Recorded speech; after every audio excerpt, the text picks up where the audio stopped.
ETV ప్రేక్షకులకి నమస్కారం. Triple detergent soap శుభమస్తు కార్యక్రమానికి స్వాగతం. ఈనాడు శుభమస్తు కార్యక్రమంలోని గ్రహఫల మంచంలో గ్రహాల యొక్క స్థితిగతులు, వాటి యొక్క శుభాశుభ ఫలితాల గురించి పరిశీలిద్దాం. అలాగే ఈరోజు 12 రాశుల వారికి ఏ సంఖ్యలు కలిసి వస్తాయి, రంగుల యొక్క ప్రాధాన్యత, ఏ దేవతల్ని పూజించాలి, ఏ దేవతాస్తుతులు పఠించాలి, 12 రాశుల వారు ముఖ్యంగా చేపట్టవలసినటువంటి కార్యక్రమాల్లో ఏమిటో కూడా పరిశీలిద్దాం. ముందుగా నేటి పంచాంగ వివరాలు. శ్రీ జయనామ సంవత్సరం ఆషాఢ మాసం, ఉత్తరాయణం, గ్రీష్మ ఋతువు. ఈరోజు ఆషాఢ శుద్ధ ఏకాదశి, దీన్నే శయన ఏకాదశి లేదా తొలి ఏకాదశి అంటాం. చాతుర్మాస వ్రతం ఆరంభమవుతుంది. ఈ వ్రతాన్ని శ్రద్ధతో ఆచరించడం ద్వారా దీర్ఘాయుష్ కలుగుతుంది. ఇది ఈ ఏకాదశి యొక్క ప్రత్యేకత. ఇక ఈరోజు వారం జయవారం లేదా మంగళవారం. ఈ ఏకాదశితో కూడినటువంటి మంగళవారం చేపట్టేటువంటి సాహసోపేతమైనటువంటి కార్యక్రమాలు సత్ఫలితాలని, స్థిరమైనటువంటి ఆనందాన్ని కలిగిస్తాయి. స్థిరాస్తి విషయాల్లో, అలాగే విద్యా సంబంధిత కార్యక్రమాల్లో కూడా ఇది బాగా ఉపకరిస్తుంది. ఈరోజు నక్షత్రం విశాఖ నక్షత్రం. ఈరోజు ఈ విశాఖ నక్షత్రంలో పుట్టేటువంటి వారికి ఏ పాదంలో పుట్టినప్పటికీ కూడా సామాన్య దోషం, సామాన్య శాంతి తప్పనిసరి. అలాగే ఈరోజు విశాఖ నక్షత్రంలో పుట్టేటువంటి వారికి బృహస్పతి యొక్క మహాదశతోటి ప్రారంభమవుతుంది. ఇక ఈరోజు 12 రాశుల వారికి ఏర్పడేటువంటి శుభాశుభ ఫలితాలను పరిశీలిద్దాం. ముందుగా మేషరాశి. ఈరోజు మేషరాశి వారిని పరిశీలించినట్టయితే మానసిక భీతి, మానసిక ధైర్యం రెండూ సమాంతరంగా ఉంటాయి. చేపట్టేటువంటి కార్యక్రమాలపై అనుకూల మార్పులకే చేసేటువంటి ప్రయత్నాలు కొంతవరకు ఊరట కలిగిస్తాయి. వ్యాపార ప్రతిబంధకాలని ఎదుర్కోగలుగుతారు. కుటుంబ పరిస్థితుల్లో మెరుగైనటువంటి మార్పులు చోటు చేసుకుంటాయి. విద్యాపరమైనటువంటి వ్యవహారాల్లో అనుకూలత సాధించగలుగుతారు. వ్యవసాయ సంబంధిత కార్యక్రమాల్ని చకచకా పూర్తి చేయగలుగుతారు. కుటుంబ బాధ్యతలు పెరిగినప్పటికీ సక్రమ నిర్వహణ కొనసాగించగలుగుతారు. ఈ రోజు మీ అదృష్ట సంఖ్య 9. ఎరుపు వర్ణం ధైర్యాన్ని కలిగిస్తుంది. అనుకూల దైవం ఆంజనేయ స్వామి. ఈ రోజు ఈ రాశి వారు ఆంజనేయ స్వామిని దర్శించి నమస్కరించి పూజించడం ద్వారా ఉత్తమ ప్రయోజనాల్ని సాధించగలుగుతారు. చిరాకు పరిస్థితులు దూరమవుతాయి. ఆంజనేయ స్వామి యొక్క అష్టోత్తర పఠనం, ఆధ్యాత్మిక పూజలు ఈరోజు మీకు మానసిక బలాన్ని చేకూరుస్తాయి. విద్యా సంబంధిత ప్రయత్నాలు ఈరోజు మీకు అనుకూలిస్తాయి, లాభిస్తాయి. ఈరోజు వృషభ రాశి వారిని పరిశీలించినట్టయితే అలంకరణకి ప్రాధాన్యతనిస్తారు. శోభతో కూడినటువంటి కార్యక్రమ నిర్వహణ కొనసాగించగలుగుతారు. ఆర్థిక పరిస్థితి మెరుగవుతుంది. సంభాషణల ద్వారా ఇతరులను ఆకట్టుకునేటువంటి ప్రయత్నాలు కూడా కలిసి వస్తాయి. అవమానకర సంఘటనలు వృత్తిరీత్యా ఏర్పడినప్పటికీ నెట్టుకు రాగలుగుతారు. ప్రతిబంధకాలని ఎదుర్కోగలుగుతారు. విద్యాపరమైనటువంటి అంశాలు బాగానే కలిసి వస్తాయి. విదేశీ ప్రయాణాల ద్వారా ప్రయోజనాలు సాధించగలుగుతారు. కార్యక్రమ నిర్వహణలో ఏకాగ్రత పెరుగుతుంది. స్థిరాస్తి విషయాలు కలిసి వస్తాయి. ఈ రోజు మీ అదృష్ట సంఖ్య 5. ఆకుపచ్చ వర్ణం రక్షణకి తోడ్పడుతుంది. అనుకూల దైవం మహాకాళి. ఈ రోజు ఈ రాశివారు మహాకాళి అమ్మవారిని దర్శించి నమస్కరించి పూజించడం శ్రేయస్కరం. మహాకాళి యొక్క కుంకుమార్చన, అష్టోత్తర పఠనం వంటివి ఈరోజు మీకు ఆనందాన్ని కలిగిస్తుంది. గృహ సంబంధిత కార్యాలు, కార్యక్రమాలు ఈరోజు మీకు సంతృప్తిని కలిగిస్తాయి, ఆనందాన్ని కలిగిస్తాయి.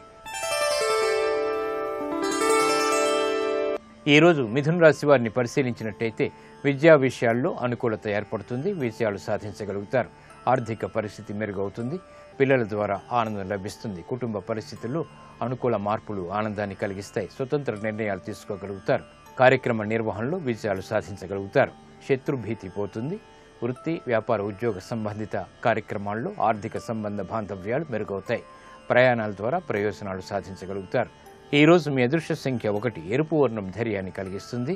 అనుకూల దైవం మహాగణపతి. ఈ రోజు ఈ రాశివారు మహాగణపతిని దర్శించి నమస్కరించి పూజించడం శ్రేయస్కరం.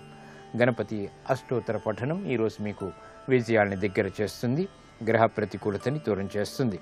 వ్యాపార విస్తరణలు వంటివి ఈరోజు మీకు లాభిస్తాయి. ఈరోజు కర్కాటక రాశి వారిని పరిశీలించినట్టయితే ధైర్యంతో కూడినటువంటి కార్యక్రమాలకి ఉపక్రమించగలుగుతారు. స్థిరాస్తి విషయాల్లో అనుకూలత కొనసాగుతుంది. వ్యాపార నిర్ణయాల విషయంలో తర్జన భర్జనలు కొనసాగుతాయి. వృత్తి, వ్యాపార, ఉద్యోగ సంబంధిత కార్యక్రమాల్లో పొరపాట్లు దొరికేటువంటి సంఘటనలు లేకపోలేదు. కాబట్టి జాగ్రత్తలు వహించాలి. పునఃప్రయత్నాల ద్వారా మాత్రమే విజయాలు దక్కించుకోగలుగుతారు. ఈరోజు మీ అదృష్ట సంఖ్య 3. పసుపు వర్ణం శుభాల్ని కలిగిస్తుంది. అనుకూల దైవం ఈశ్వరుడు. ఈరోజు ఈ రాశి వారు శివాలయాన్ని దర్శించి ఈశ్వరుడికి అభిషేకాది కార్యక్రమాలు నిర్వహించడం ద్వారా జన్మ బృహస్పతి ద్వారా ఏర్పడేటువంటి చిరాకు పరిస్థితులు, అర్ధాశ్రమ శని రాహుల ద్వారా ఏర్పడేటువంటి ప్రమాదాలు దూరమవుతాయి. ఆధ్యాత్మిక కార్యాలు, కార్యక్రమాలు ఈరోజు మీకు లాభిస్తాయి. ఈరోజు సింహరాశి వారిని పరిశీలించినట్టయితే మానసిక వ్యాకులతలు తొలగిపోతాయి. చేపట్టేటువంటి కార్యక్రమాలపై శ్రద్ధ పెరుగుతుంది.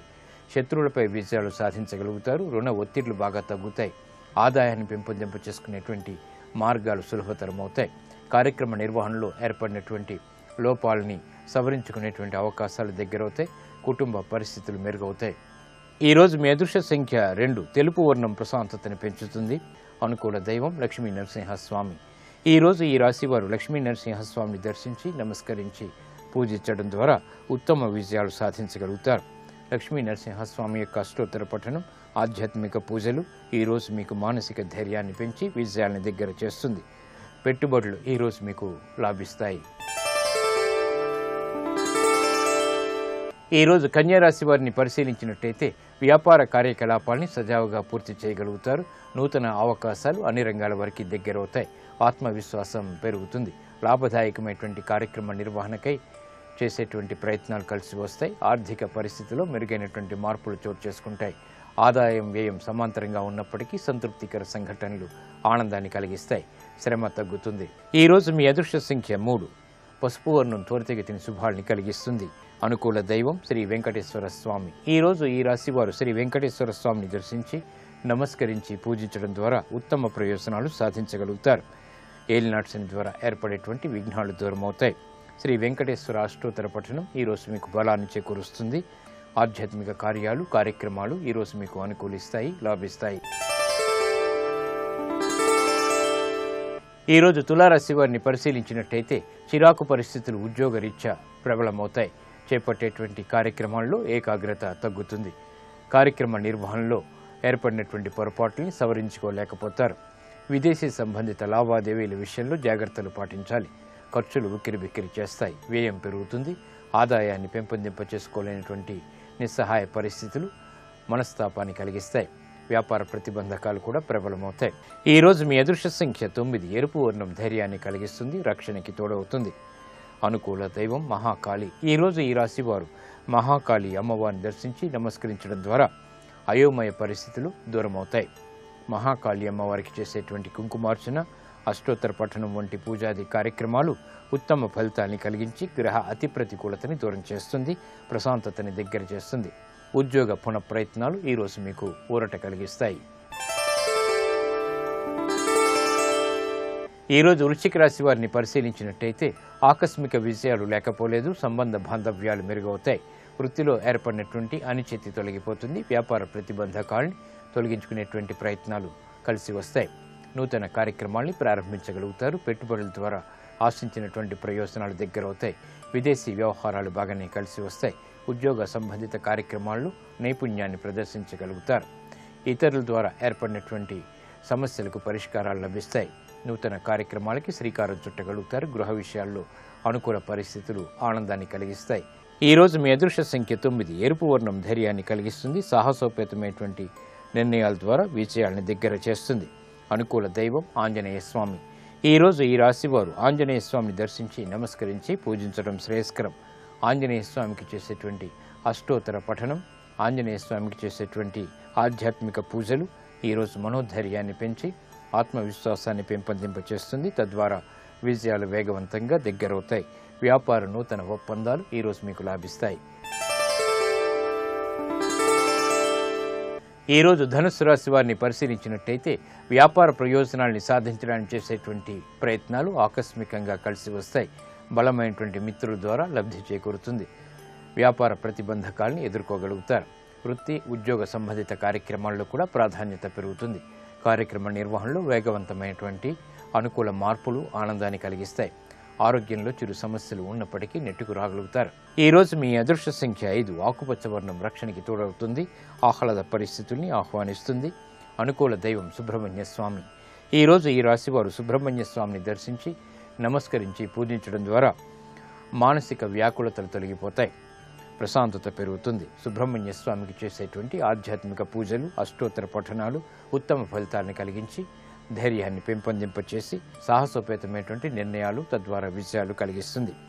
విదేశీ లావాదేవీలు, సంభాషణలు ఈరోజు మీకు లాభిస్తాయి. ఈరోజు మకర రాశి వారిని పరిశీలించినట్టయితే శుభవార్తలు వింటారు. సంతోష సంఘటనలు వృత్తిరీత్యా చోటు చేసుకుంటాయి. వ్యాపార ప్రతిబంధకాలను తొలగించుకోగలుగుతారు. శత్రువులు మిత్రులవుతారు. చేపట్టేటువంటి కార్యక్రమాలపై శ్రద్ధ పెరుగుతుంది. విద్యా సంబంధిత విషయాల్లో ఏర్పడినటువంటి ఆటంకాలు సడలించుకునేటువంటి ప్రయత్నాలు కూడా కలిసి వస్తాయి. నూతన గృహప్రాప్తి వంటివి కూడా చోటు చేసుకుంటాయి. వృత్తి, వ్యాపార, ఉద్యోగ సంబంధిత కార్యక్రమాల్లో ఎదుగుదలకి చేసేటువంటి ప్రయత్నాలు ఆనందాన్ని కలిగిస్తాయి. సంతృప్తికర సంఘటనని కలిగిస్తాయి. ఈ రోజు మీ అదృష్ట సంఖ్య 9. ఎరుపు వర్ణం ధైర్యాన్ని కలిగిస్తుంది. సాహస నిర్ణయాలు తద్వారా విజయాన్ని దగ్గర చేస్తుంది. అనుకూల దైవం దక్షిణామూర్తి. ఈ రోజు ఈ రాశివారు దక్షిణామూర్తి స్వామిని దర్శించి నమస్కరించి పూజించడం శ్రేయస్కరం. దక్షిణామూర్తి యొక్క ఆధ్యాత్మిక పూజలు, అష్టోత్తర పఠనాలు ఈరోజు మీకు వివేకవంతమైనటువంటి నిర్ణయాల్ని కలిగిస్తుంది. తద్వారా ఉత్తమమైనటువంటి విజయాలు సాధించగలుగుతారు. ఆర్థిక ప్రయత్నాలు, లావాదేవీలు ఈరోజు మీకు లాభిస్తాయి. ఈరోజు కుంభరాశి వారిని పరిశీలించినట్టయితే వ్యాపార లావాదేవీలు సజావుగా పూర్తి చేయగలుగుతారు. అనిశ్చిత పరిస్థితులు ఆర్థికంగా ఉన్నప్పటికీ నెట్టుకు రాగలుగుతారు. కుటుంబ సఖ్యతలో ఏర్పడినటువంటి సమస్యలకు పరిష్కారాలు లభిస్తాయి. నూతన కార్యక్రమాలు ఉద్యోగపరంగా చేపట్టగలుగుతారు. వ్యాపార ప్రతిబంధకాలు కొనసాగినప్పటికీ సంతృప్తికర సంఘటనలు కూడా వెన్నంటి ఉంటాయి. ఆరోగ్య విషయంలో జాగ్రత్తలు పాటించాలి. ఈ రోజు మీ అదృష్ట సంఖ్య 5. ఆకుపచ్చ వర్ణం రక్షణకి తోడవుతుంది. ఆహ్లాద పరిస్థితులకి దోహదపడుతుంది. అనుకూల దైవం ఈశ్వరుడు. ఈ రోజు ఈ రాశివారు శివాలయాన్ని దర్శించి ఈశ్వరుడికి అభిషేకాది కార్యక్రమాలు నిర్వహించడం ద్వారా గ్రహ ప్రతికూలతని దూరం చేసుకోగలుగుతారు. భూ సంబంధిత వ్యవహారాలు, నిర్ణయాలు ఈ రోజు మీకు లాభిస్తాయి. ఈ రోజు మీనరాశి వారిని పరిశీలించినట్టయితే ప్రయాణాల ద్వారా చిరు సమస్యలు తలెత్తుతాయి. నూతన కార్యక్రమాలను విద్యాపరంగా ప్రారంభించగలుగుతారు. ఆనందకర పరిస్థితులు ఉద్యోగరీత్యా చోటు చేసుకుంటాయి. ప్రశాంత వాతావరణం గృహరీత్యా కొనసాగుతుంది. వ్యాపార ప్రతిబంధకాలు ఉన్నప్పటికీ ధైర్యంతో కూడినటువంటి నిర్ణయాల ద్వారా పరిష్కరించుకోగలుగుతారు. నూతన స్నేహాల ద్వారా లబ్ధి చేకూరుతుంది. భాగస్వాములతో మైత్రి కొనసాగుతుంది. కుటుంబ పరిస్థితులు చక్కబడతాయి. ఈ రోజు మీ అదృష్ట సంఖ్య 2. తెలుపు వర్ణం ప్రశాంతతను పెంచుతుంది. ఆహ్లాద పరిస్థితుల్ని ఆహ్వానిస్తుంది. అనుకూల దైవం మహాకాళి. ఈ రోజు ఈ రాశివారు మహాకాళి అమ్మవారిని దర్శించి నమస్కరించి పూజించడం శ్రేయస్కరం. మహాకాళి అమ్మవారికి చేసేటువంటి ఆధ్యాత్మిక పూజలు ఈ రోజు మీకు ప్రమాదాలని దూరం చేస్తుంది. ప్రశాంత పరిస్థితుల్ని దగ్గర చేస్తుంది. ఆర్థిక ప్రయత్నాలు ఈరోజు మీకు లాభిస్తాయి. ఇప్పుడు ఆరోగ్యం, ఆయుర్వేద అంశంలో ఆయుర్వేద వైద్య విశేషాలు తెలుసుకుంటారు.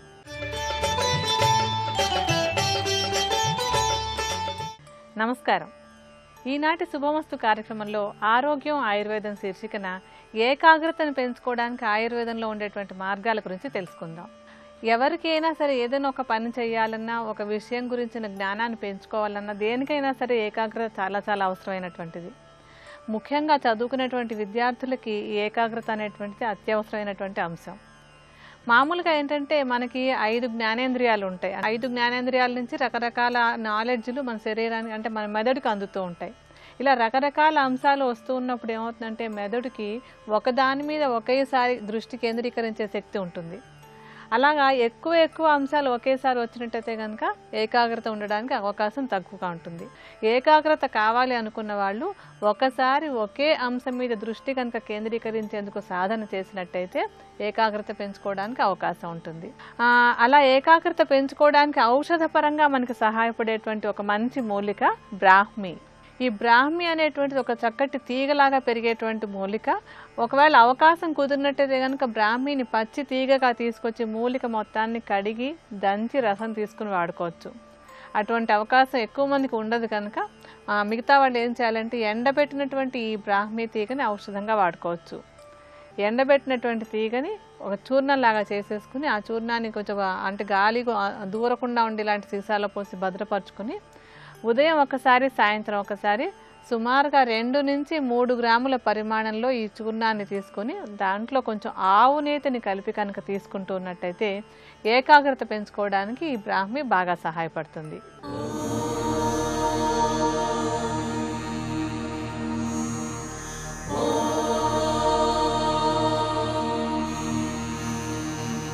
గురుర్బ్రహ్మా గురుర్విష్ణుః గురుర్దేవో మహేశ్వరః గురు సాక్షాత్ పరం బ్రహ్మ తస్మై శ్రీ గురవే నమః. హరి ఓం. మీరు వెళ్ళి రైతు బజారులో కూరలు కొంటున్నా సరే మీరు ఆ కూరలు, ఆకుకూరలు చూస్తుంటే కావ్యకంఠ గణపతి ముని చేసినటువంటి ఉమాసహస్రం జ్ఞాపకానికి వస్తుంది. మీరు అలా వచ్చేస్తూ పెద్ద చెట్టు కనబడితే నమో వృక్షేభ్యో హరికేశాయో పవీతినే పుష్టానాం పతయే నమో నమో అని రుద్రాధ్యాయం గుర్తొస్తుంది. ఎవరో పిల్లలు అక్కడ ఆడుకుంటున్నారు. ఆడుకుంటూ ఉంటే క్రీడాచ మే మోదచ్చ మే జనిష్యమానంచ మే సూక్తంచ మే సుకృతంచ మే అని పిల్లల ఆటలలో ఉన్న ఆనందం అంతా రుద్రాధ్యాయంగా వేదపరంగా జ్ఞాపకానికి వస్తుంది. ఇంతలో మెరుపు మెరిసింది. ఆ మెరుపులో లక్ష్మీదేవి గుర్తొస్తుంది. సౌదామినితో కూడుకున్నటువంటి నల్లమేఘం నీలతో జద మధ్యస్థ విద్యుల్లేకే భువాస్వర లక్ష్మీనారాయణులు ఇలా కనపడతారనమాట అని వేదం గుర్తొస్తుంది. ఇప్పుడు నువ్వు వెళ్ళింది రైతు బజారికి, వస్తున్నది ఇంటికి, నీ మనసంతా ఈశ్వర దర్శనమే చేస్తావు. ఇందాక రామాయణం చదువుకుందాం అనుకుంటే ఎక్కడికో పోయింది. ఇప్పుడు రైతు బజారుకి వెడితే రామాయణమే పట్టుకుంటాం. ఒకసారి లొంగిందా దానంత గొప్పది లేదు. అది లొంగలేదా రౌతుని కింద పారేస్తుంది. లొంగ తీసుకోవడం అభ్యాసంలో. అందుకే అభ్యాసయోగేనతతో మామిచ్చాప్తుం ధనంజయ అంటాడు. అభ్యాసం ప్రారంభించు, రోజు గుడికెళ్ళు, రోజు ప్రదక్షిణాలు చేయి, రోజు రామాయణంలో సర్గ చదువు. మెల్లిమెల్లిగా దానికి ఉన్న లక్షణం ఏంటంటే ముందు వద్దంటుంది. ఇది ఎక్కడ పిచ్చి కూడా వాడు చెప్పడము బాగుంది, నువ్వు మొదలెట్టడము బాగుంది, వాడికి ఏం పోయిందో 5 రోజులు ఉపన్యాసాలు ఏదో మాధవరావు గారి కోసం మొదలెట్టాడు, అంతేగాని 7 రోజులు ఇవన్నీ నువ్వు ఇలా పట్టుకోకుస్మా అంటుంది. కానీ 4 రోజులు పోయిన తర్వాత అదే గుర్తు చేస్తుంది. రామాయణం ఒకటి చదవాలి కదా మనం, ఇది ఒకటి పెట్టావుగా అంటుంది. ఓ 15 రోజులు పోయిన తర్వాత ఏమో అనుకున్నాం కానీ చాలా గొప్పగా వర్ణించారు, దీని తర్వాత ఎలా ఉంటుందో ఒకసారి చాలా చెట్లు అలా ఉంటాయా, అడవి అలా ఉంటుందా, చాలా బాగుంది ఏవో అనుకున్నాను కానీ రామాయణం ఒకసారి నువ్వు విను అని ఓ సర్గ చదివి వినిపించడం మొదలెట్టాడు. క్రమంగా ఓ 4 ఏళ్ళు పోయాక రామాయణం ప్రాణం అయిపోయింది. అప్రీతితో మొదలుపెట్టి ప్రీతికి తిరుగుతుంది. అది ఒకలా ఉండదు ఎప్పుడు. అందుకే అది మాట వినకపోతే ఎవరికి చెప్పాలి అంటే భగవంతుడికే చెప్పాలి. శరణాగతి 2. ఏమంటే మీరు భగవంతుణ్ణి పట్టుకో దానివల్ల తరిస్తావు రక్షణ వస్తుంది అంటున్నారు కదా. మరి భార్యని పట్టుకున్నా బిడ్డల్ని పట్టుకున్నా రక్షణ రావట్లా? భార్య వండి పెట్టట్లా, ప్రేమతో చూడట్లా, దానికి ఏమైనా స్వార్థం ఉందా? బిడ్డలకి స్వార్థం ఉందా? మా నాన్నగారు పాపం అలా 10 కాలాలు బాగుండాలైనా అని చెప్పి వాళ్ళు తాపత్రయపట్టాలా, నా పేరు మీద పూజలు పునస్కారాలు చేయించట్లా వాళ్ళు? మరి అటువంటిప్పుడు బాలని పట్టుకుంటే మాత్రం వచ్చిన నష్టం ఏమిటంటే అంటారేమో. భగవంతుణ్ణి పట్టుకున్నప్పుడు భగవంతుని యందు కరిగిపోతుంది మనసు. మీరు పంచదార పట్టుకెళ్ళి రాతి మీద వేశారనుకోండి, కరుగుతుందా? కరిగిపోదు. పంచదార పట్టుకెళ్ళి నీళ్ళలో వేశారనుకోండి, కరిగిపోతుంది. భగవంతునికి ఉన్న లక్షణం ఏమిటంటే మీరు భగవంతుని యందు పెట్టుకున్న ప్రీతి చేత భగవంతుని యందే కరిగిపోతారు. మిగిలిన వేటి యందు పెట్టుకున్న ప్రీతి చేత మీరు ఆ వాళ్ళలో కరిగిపోవడం అన్నది ఉండదు. ఇక ఎంతకీ వేరుగానే ఉంటారు. అది కామముగా నిలబడిపోతుంది, వాళ్ళ మీద ప్రీతిగా నిలబడిపోతుంది. అది ఉద్ధరణ హేతువు కాదు, అవి శాశ్వత బంధములు కావు. కాబట్టి ఒక స్థితిలో ఏమైపోతాయంటే ఆ పిచ్చి ప్రీతి ఉత్తర జన్మల్ని పాడు చేస్తాయి. అందుకే అది ఈశ్వరానుగ్రహంగా మార్చుకుని పట్టుకున్నాడు అనుకోండి, తరించిపోతాడు. కాబట్టి శంకరాచార్యుల వారు ప్రార్థన చేసేటప్పుడు అవినయమపనయ విష్ణో అని వెంటనే ఈశ్వర నాకు ఇది కావాలి అని దమయ మనః నాకు లొంగి ఉండేటట్టుగా నా మనసు నీ యందు నేను ఉంచగలిగినటువంటి ప్రజ్ఞని నాకు ఇయ్యి అని అడుగుతున్నారు. ఇప్పుడు నాకు ఒకటి చెప్పండి, ఇది అడిగిన తరువాత ఏది అడగాలి? ఏదీ అడగక్కర్లేదు. ఎందుకో తెలుసా? ఒకసారి భగవంతుణ్ణి మనసు పట్టుకుందనుకోండి, ఇక మిమ్మల్ని పట్టుకుని రక్షించడం ఈశ్వర కార్యం. పాండవులు భగవంతుణ్ణి పట్టుకున్నారు. ఇప్పుడు పాండవుల్ని పట్టుకుని ఎవరు రక్షించారు? కృష్ణుడు రక్షించాడు.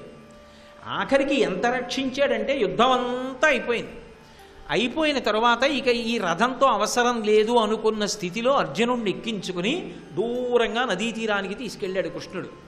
తీసుకెళ్ళి వెనక్కి తిరిగి అర్జునుడితో అన్నాడు, బావా నీకు సంబంధించిన కత్తులు, గదలు, బాణాలు, తూణీరాలు ఇలాంటివి ఏమైనా ఉంటే అన్నీ తీసుకుని మళ్ళీ బావా అందులో వదిలిపెట్టేశాను, ముఖ్యమైనదోటి అనకుండా అన్నీ సర్దేసుకుని దిగిపోయి దూరంగా వెళ్ళిపో అన్నాడు.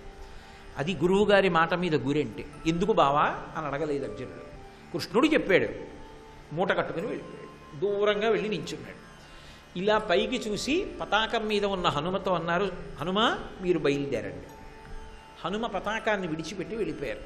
కృష్ణ పరమాత్మ ఒకసారి రథం వంక చుట్టూ చూసి ఒక్క దూకేశారు దూరంగా. ఆయన ఇలా దూకేగానే రథం భగ్గున కలిపి. ఇప్పుడు అడిగాడు అర్జునుడు, బావా అదేమిటి రథం అలా భగ్గున కాలిపోయింది అని అడిగాడు. అడిగితే కృష్ణుడు అన్నాడు, బావా ఈ రథం ఎప్పుడో కాలిపోయింది. భీష్మద్రోణాది మహావీరులు ప్రయోగించినటువంటి అస్త్రముల ధాటికి రథం కాలిపోతే లోపల నువ్వున్నామని కాపాడాను ఇంతకాలం. ఇప్పుడు అయిపోయిందిగా ప్రయోజనం, కురుక్షేత్ర సంగ్రామం అయిపోయిందిగా, నీకు సామ్రాజ్యం వచ్చేసిందిగా, అందుకని అది కాలిపోవడానికి అనుమతించాను బావా అన్నాడు. ఇది చెప్పి కాపాడా? ఆయన యందు నువ్వు ప్రేమ పెట్టుకున్నావు, ఇక నీ యోగక్షేమములు చూడడం ఆయన కర్త. ఆయన చూసుకుంటాడు, తన వస్తువుని తాను చూసుకుంటాడు. అసలు భక్తి అన్న మాటకి సాధన అన్న మాటకి అర్థం ఎక్కడుంది అంటే అసలు మనసుని నిగ్రహించడమే. ఒక మనుష్య జన్మ పరమ ప్రయోజనమేది, నీ మనసుని నువ్వు నిగ్రహించగలిగావా? అదొక్కటి చేత కాలేదు, ఆ జన్మ విఫలమైపోయిందంటే మిగిలినవి మీరు ఎన్ని చెప్పండి, అవన్నీ కూడా జీవుడికి ఉద్ధారకములు అని నిర్ధారించడం చాలా కష్టం. అవి ఏమో ఏ రూపంగా ఆకరణ పట్టుకుంటాడో తెలియదు. అందుకే నీ మనసుని నువ్వు ఈశ్వర పాదముల దగ్గర పెట్టడం అనేటటువంటిది నేర్చుకోగలిగావా, కృతకృత్యుడవు అయిపోయావు. దీనికి ప్రయత్నం చేయడం నేర్చుకో. అందుకే కమలాక్షు నర్చించు కరములు కరములు, శ్రీనాథు వర్ణించు జిహ్వ జిహ్వ, సురరక్షకుని చూచు చుట్కులు చుట్కులు, శేషసాయికి మ్రొక్కు శిరము శిరము, విష్ణునాకర్ణించు వీనులు వీనులు, మధువైరిద విలిన మనము మనము, భగవంతు వలగును పదములు పదములు, పురుషోత్తముని మీది బుద్ధి బుద్ధి, దేవదేవుని చింతించు దినము దినము, చక్రహస్తుని ప్రకటించు చదువు చదువు, కుంభినీదవు చెప్పెడి గురుడు గురుడు, తండ్రి హరిజేరుమని ఎడి తండ్రి తండ్రి. అసలు ఇదొకటి జీవితంలో ఉండాలరా, ఇది లేకపోతే మనం పాడైపోతామన్న విషయం నాబోటిగాళ్ళకి తెలియనప్పుడు అసలు ఆ ప్రార్థన చదివితే, ఓ ఈశ్వరుణ్ణి నేను ఇమ్మని అడగవలసింది ఇదే, ఇది చేత కాక అక్కర్లేనివన్నీ అడిగానా? అసలు నేనంటూ అడిగితే రెండో కోరిక ఇదే అడగాలి. ఇన్నాళ్ళు నా జీవితం గడిచిపోయిందా ఇది అడగకుండా? ఎంత ఆశ్చర్యకరమైన విషయం, ఎంత అద్భుతమైన విషయాన్ని మహాత్ములు జగద్గురువులు శంకర భగవత్పాదులు ప్రతిపాదిస్తున్నారు. కాబట్టి అవినయమపనయ విష్ణో దమయ మనః శమయ విషయ మృగతృష్ణాం. ఆ పక్కనే ఆయన అంటారు, ఈశ్వర శమయ విషయ మృగతృష్ణాం, నాకు శమమును ప్రసాదించు. నేను ఇందాక అన్నాను కదా, దమము అంటే మనో సంబంధం, అది దాంతినిస్తుంది. శమము ఇంద్రియ సంబంధం, అది శాంతినిస్తుంది.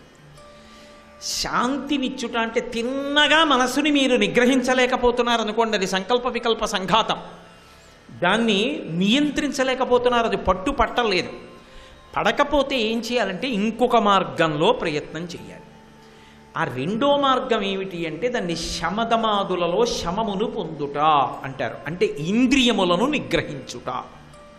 ఇప్పుడు ఏదైనా చాలా క్రూరమైన ప్రాణి ఉందనుకోండి, అది మీద పడిపోకుండా లొంగ తీసుకోవాలి అంటే మేత తగ్గించేస్తారు ముందు. ఇప్పుడు ఒక పులి ఉందనుకోండి, దానికి కడుపు నిండా పెట్టేసి తీసుకురారు, సర్కస్లోకి తీసుకొచ్చేటప్పుడు డొక్క మార్చేసి ఉంచుతారు. శరీరం బలహీనపడి ఉండాలి, లేకపోతే దాన్ని అదుపు చేయడం కష్టం. అంత బలంతో అది వర్ధిల్లితే 10 మందిలోకి మీరు దాన్ని తీసుకురాలేరు. అందుకే యోగి ఏం చెయ్యవలసి ఉంటుందంటే, సాధకుడు ఏం చెయ్యవలసి ఉంటుందంటే ఇంద్రియములకు వేసేటటువంటి మేతని తగ్గించవలసి ఉంటుంది. ఇది శమం అంటారు. ప్రయత్నపూర్వకంగా ఇంద్రియముల యొక్క ఉద్ధతిని, దాని యొక్క అలజడిని, అది పేట్రీగిపోతున్న విధానాన్ని చూస్తాడు. మనసుతో కలిసి పనిచేస్తుంటాయి ఇంద్రియాలు. అది షట్పది, 5 ఇంద్రియాలు మనస్సు, దీని మీదే పెడుతుంటుంది ప్రార్థన అంతా. అందుకే మదీయే వదన సరోజే అంటారు శంకరులు. ఇప్పుడు కన్ను చూడకూడనిది ఏదుందో అది కనబడినప్పుడే బాగా ఆగిపోతుంది. మీరు గమనించండి, మనుష్యునకు ఉండేటటువంటి బలహీనత ఏది అంటే విహిత కర్మాచరణమునందు అనురక్తి కన్నా నిషిద్ధ కర్మాచరణమునందు ఉత్సాహం ఎక్కువ.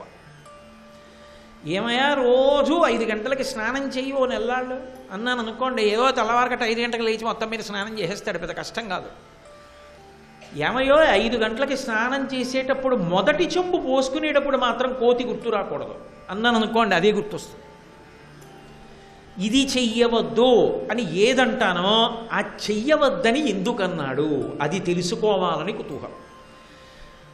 రామాయణం చదవండి అని చెప్తే చదవడం కన్నా చదవకూడనివి ఏముంటాయో అవి చదవడం మీద సంతోషం ఎక్కువ.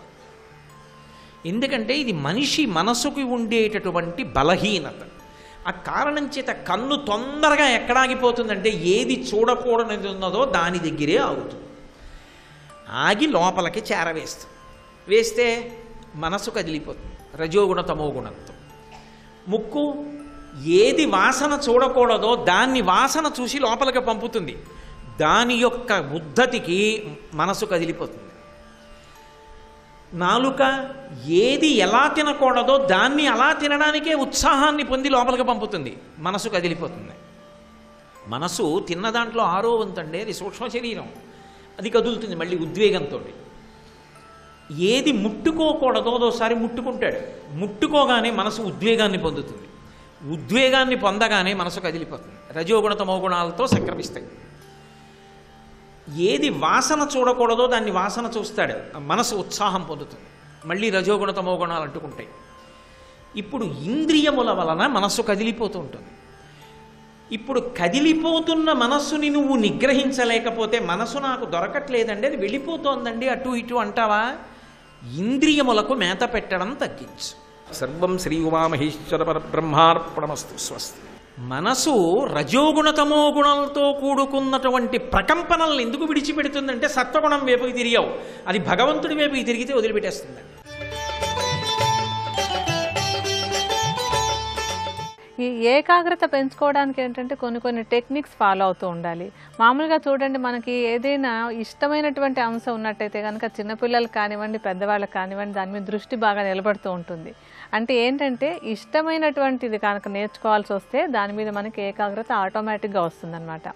అందుకని ఏదైనా సరే మనం చదవాల్సినటువంటిది కానివ్వండి పరీక్షలు కానీ ఏదైనా కానీ దాని మీద ఒక ఇష్టాన్ని ఏర్పాటు చేసుకున్నట్టయితే కనుక తప్పనిసరిగా ఏకాగ్రత బాగా పెరుగుతుంది. ఇలా కొన్ని మార్గాలతోటి సాధన చేస్తూ ఏకాగ్రతను పెంచుకోవచ్చు. అలాగే కొన్ని మూలికల సహాయాన్ని కూడా తీసుకోవచ్చు. అలా ఏకాగ్రతను పెంచుకోవడానికి ఉపయోగపడేటువంటి మరో 2 మూలికలు ఏమేంటంటే మొట్టమొదటిది శంఖపుష్పి. ఈ శంఖపుష్పి కూడా ఏకాగ్రత పెరగడానికి మెదడు బాగా పనిచేయడానికి బాగా సహాయపడుతుంది. ఆ శంఖపుష్పి చూర్ణాన్ని విడిగా పెట్టించుకోండి.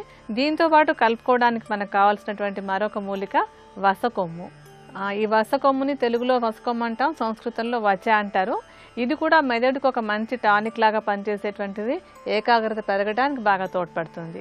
ఈ వసకొమ్మును కూడా చూర్ణంలాగా చేసేసి ఉంచేసుకుని వసకొమ్ము చూర్ణాన్ని శంఖపుష్పి చూర్ణాన్ని సమాన భాగాలుగా కలుపుకుంచుకోవాలి.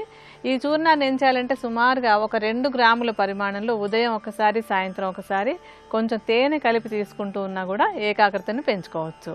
మరికొన్ని అనారోగ్య సమస్యలు వాటికి ఉండేటువంటి ఆయుర్వేద పరిష్కారాల గురించి రేపటి శుభమస్తులో తెలుసుకుందాం.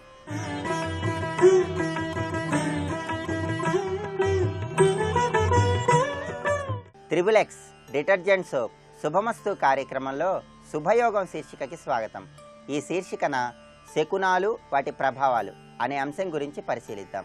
శకున శాస్త్రంలో ఏ వారం ఏ దిక్కుకు ప్రయాణం చేస్తే ఎటువంటి ఫలితాలు కలుగుతాయో చాలా చక్కగా వర్ణించడం జరిగింది. ప్రయాణ నిమిత్తమై బయటకు వెళ్ళాలనుకుంటున్నటువంటి తరుణంలో మంగళవారం నాడు తూర్పు దిశ వైపు ప్రయాణాలు చేసినట్లయితే ధనపరంగా చక్కటి ప్రయోజనం కలుగుతుంది. అదేవిధంగా సోమవారం శనివారం దక్షిణ దిశ ప్రయాణం చేయటం చాలా మంచిది.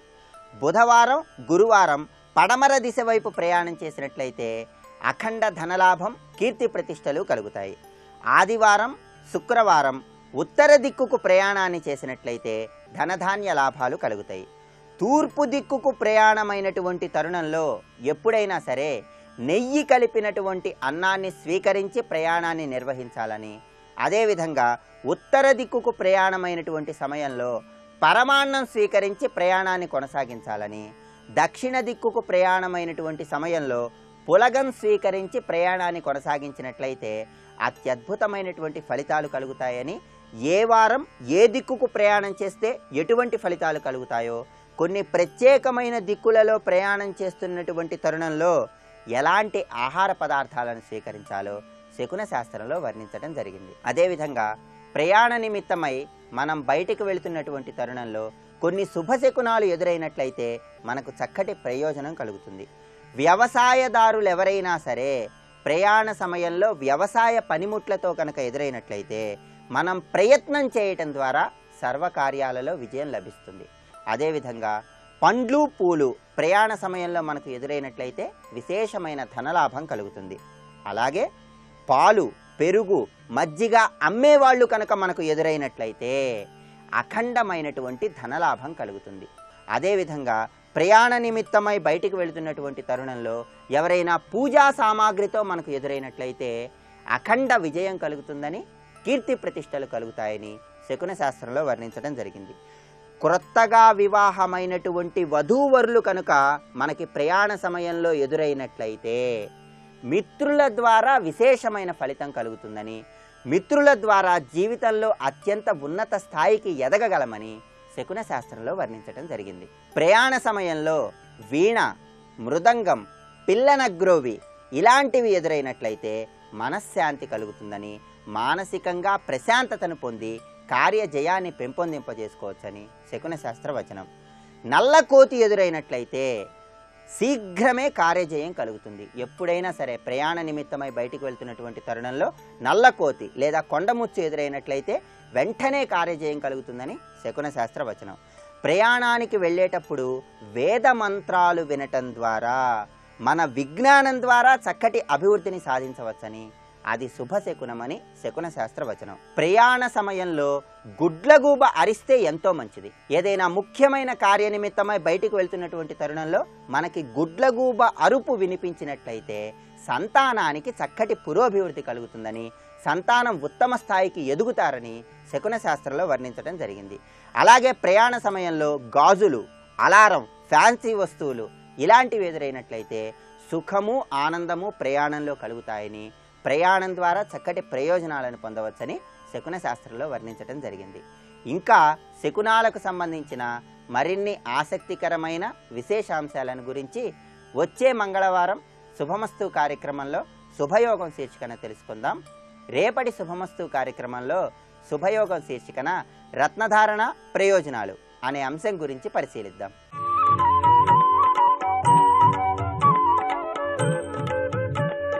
ఈటీవీ ప్రేక్షకులకు నమస్కారం. ట్రిపుల్ ఎక్స్ డిటర్జెంట్ సోప్ శుభమస్తు కార్యక్రమంలో వివాహ యోగాలు అనే అంశానికి స్వాగతం. వివాహ యోగాన్ని పరిశీలిస్తున్నప్పుడు ప్రధానంగా లగ్నాధిపతి బలం, సప్తమాధిపతి బలం, శుక్రుడి యొక్క బలం, చంద్రబలం, కుటుంబాధిపతి యొక్క బలం ఇవి అవసరం. భాగ్యాధిపతి బలం ఉన్నా లేకపోయినా వివాహం తర్వాత ఏర్పడేది కుటుంబం కాబట్టి కుటుంబాధిపతి యొక్క బలం సంపూర్ణంగా ఉండాలి. వివాహ సుఖాలు అనుభవించాలి అంటే సప్తమాధిపతి బలం ఉండాలి. వివాహ వ్యవస్థ బలపడాలి అంటే చంద్రుడి యొక్క బలం బాగుండాలి. వివాహ జీవితంలో అన్యోన్య దాంపత్య యోగాన్ని పొందాలి అంటే శుక్రుడి యొక్క బలం కీలకం.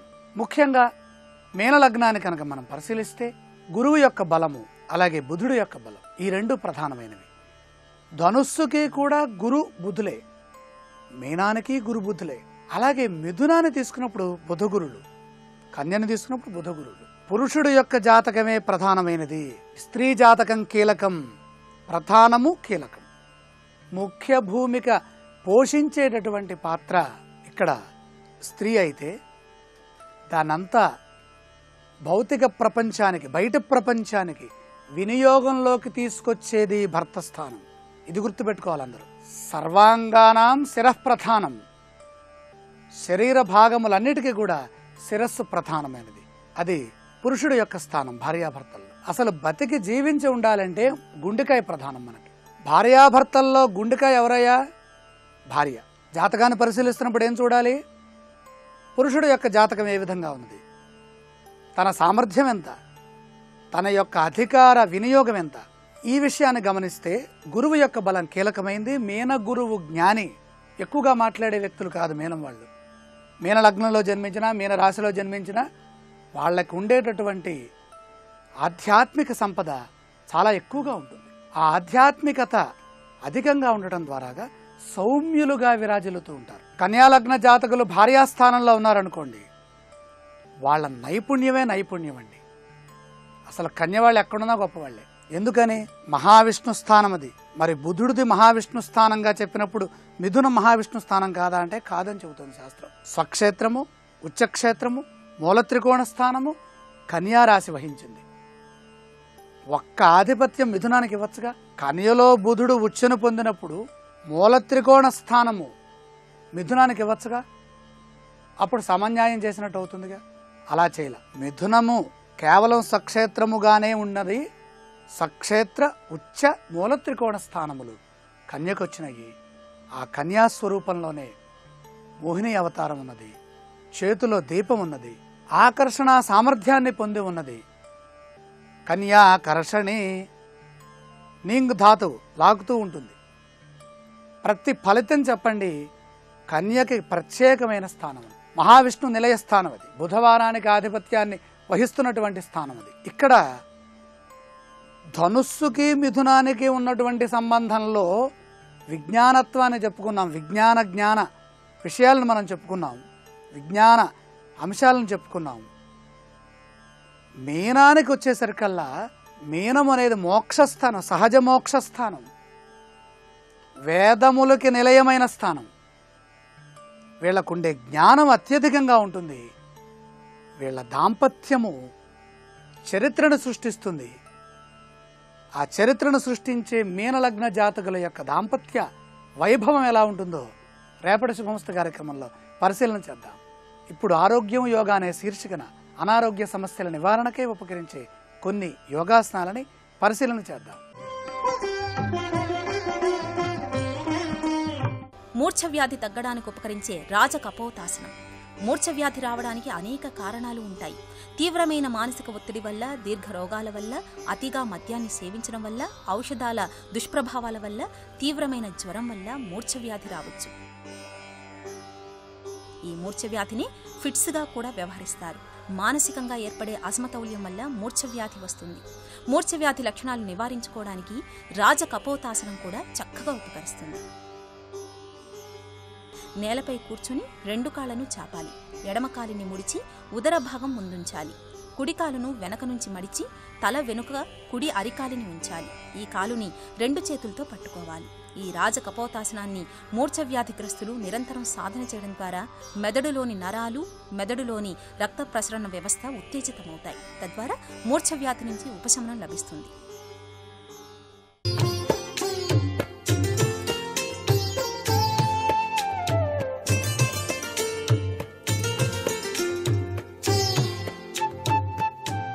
ట్రిపుల్ ఎక్స్ డిటర్జెంట్ సోప్ శుభమస్తు కార్యక్రమంలో గృహబలం అంశానికి స్వాగతం. నేడు తొలి ఏకాదశి, ఆషాఢ శుద్ధ ఏకాదశి. దీన్నే మనం తొలి ఏకాదశి, శయన ఏకాదశి అని చెప్పేసి కూడా పిలుస్తూ ఉన్నాం. విష్ణుమూర్తి శేషపర్యంశం మీద నివసించడం చేత శయన ఏకాదశిగా కూడా పురాణాలు పేర్కొనడం జరిగింది. విష్ణు అంటే ఎవరో కాదు, సూర్య భగవానుడని. అంతవరకు ఉత్తర దిశగా ఉన్నటువంటి ఈ సూర్యుడు ఈ రోజు నుంచి దక్షిణం వైపు వాలినట్టుగా కనిపించటం ఈ రోజు నుంచే ప్రారంభమవుతుంది. కాబట్టి విష్ణువు శయనించడం మన పూర్వీకులు శయన ఏకాదశిగా భావించడం జరిగింది. అయితే ఈ ఏకాదశి నాడే విష్ణు అంశతో అద్భుతవంతమైనటువంటి కన్య ఉద్భవించింది.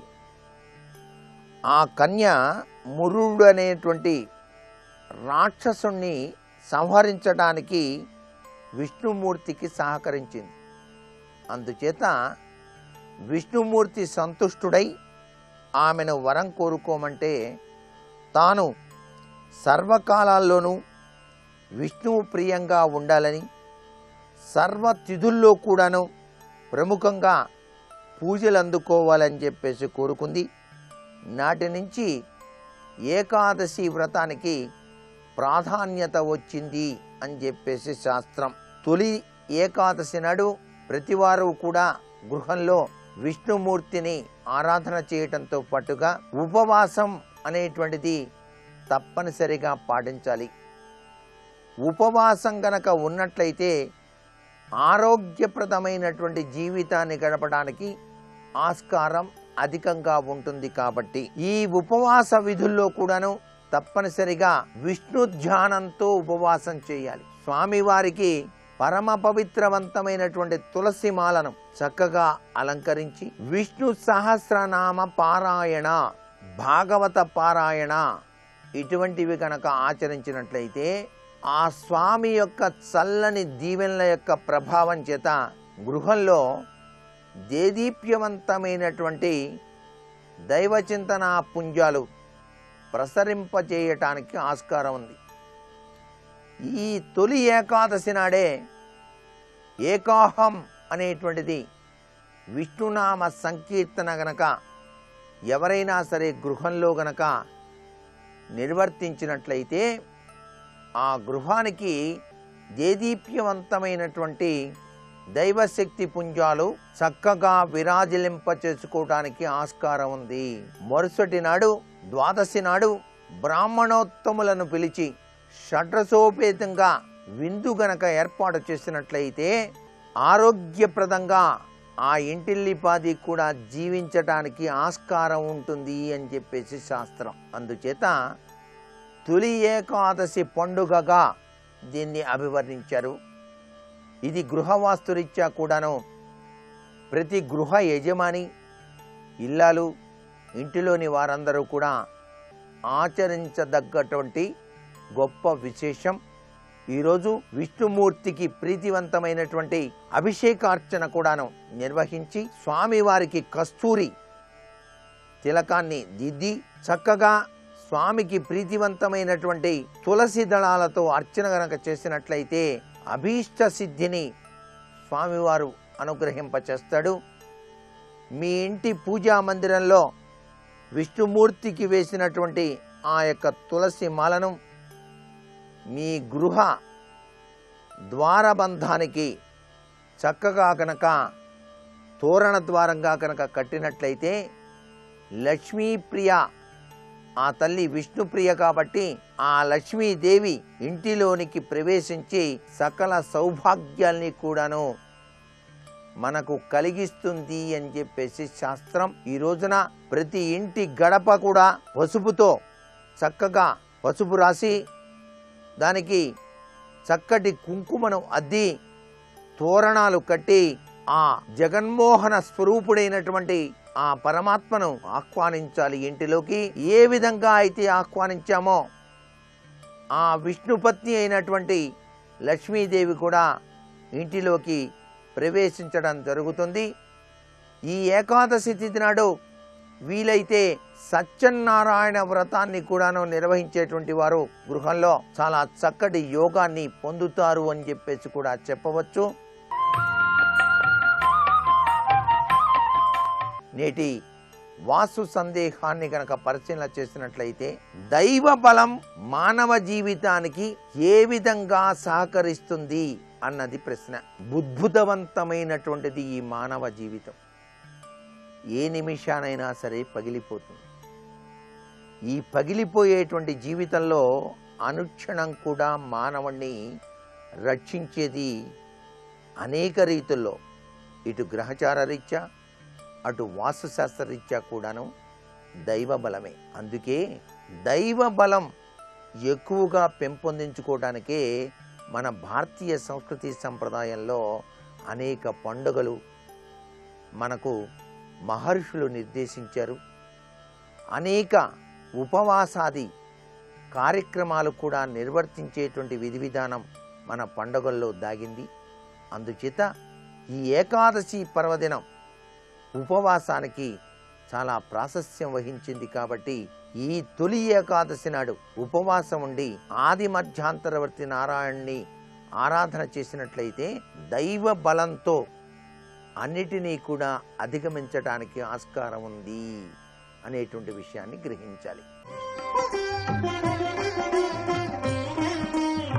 మూర్ఛవ్యాధి నివారణకు ద్విహస్త శీర్ష బ్రహ్మాసనం బాగా ఉపయోగపడుతుంది. ప్రధానంగా చిన్న మెదడులో లోపాలు ఏర్పడడం వల్ల మూర్ఛవ్యాధి వస్తుంది. ఈ వ్యాధి నివారణకు దీర్ఘకాల వైద్య పర్యవేక్షణ, ఔషధ సేవనం అవసరం. మానసిక ఒత్తిడుల నుంచి బయటపడి ఎల్లప్పుడూ ప్రశాంతంగా ఉండే జీవన విధానాన్ని ఈ వ్యాధిగ్రస్తులు అవలంబించాలి. సుదీర్ఘకాలం ఏదైనా వ్యాధి నివారణ కోసం మందులు వినియోగిస్తున్న వారికి మూర్ఛవ్యాధి వచ్చే అవకాశం ఉంది. ఈ వ్యాధి లక్షణాలను ప్రాథమికంగా ఉన్నప్పుడే గమనించి యోగాసనాల ద్వారా స్వాంతన పొందవచ్చు. దీనికి ద్విహస్త శీర్ష బ్రహ్మాసనం బాగా ఉపకరిస్తుంది. నేలపై నిల్చుని 2 కాళ్ళు కాస్త దూరంగా పెట్టి ఉంచాలి. తల వెనుక 2 చేతుల్ని కొక్కెంలా పెట్టాలి.